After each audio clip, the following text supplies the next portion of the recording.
Welcome back to the program. Our next story comes from The Advocate. A New York City man has been indicted on hate crime charges after prosecutors say he attacked a 12-year-old boy with a belt while repeatedly calling him gay at a Lower East Side playground.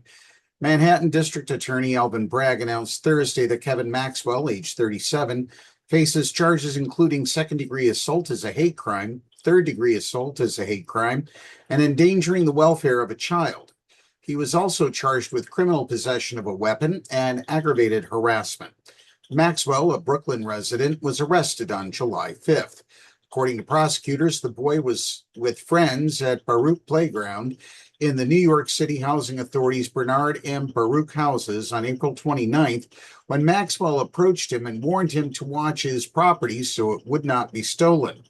When the child did not respond and instead continued humming and singing to himself, Maxwell allegedly called him stupid and made an anti-gay remark. Prosecutors say Maxwell then left the playground, entered a nearby building, and returned several minutes later carrying a belt. He allegedly struck the boy with it, cutting his shoulder while repeatedly calling him gay. The district attorney's office did not say whether the child identifies as LGBTQ+.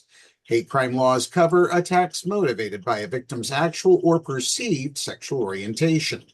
Hate crimes undermine the values of dignity, safety, and inclusion that define our city, Bragg said in a statement. As alleged, Kevin Maxwell violently attacked an innocent and vulnerable child, a stranger, while directing hateful language at him. The indictment follows another anti-gay hate crime prosecution announced by Bragg's office this year.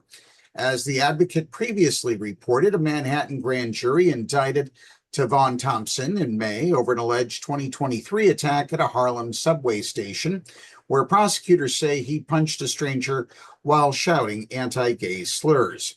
The New York Police Department's Hate Crimes Task Force investigated the case, Bragg's office said. And that brings us to our final story. Be sure to join us again next week for another episode of Stand with Pride. In our final segment, Rachel Maddow considers which former Fox News host installed in a high-profile position in the Trump administration is doing the worst at their job and concludes that Judge Jeanine Pirro is probably winning that contest with her abysmal track record of embarrassments in court, not only failing to do Donald Trump's bidding, but making an absolute fool of herself in the process.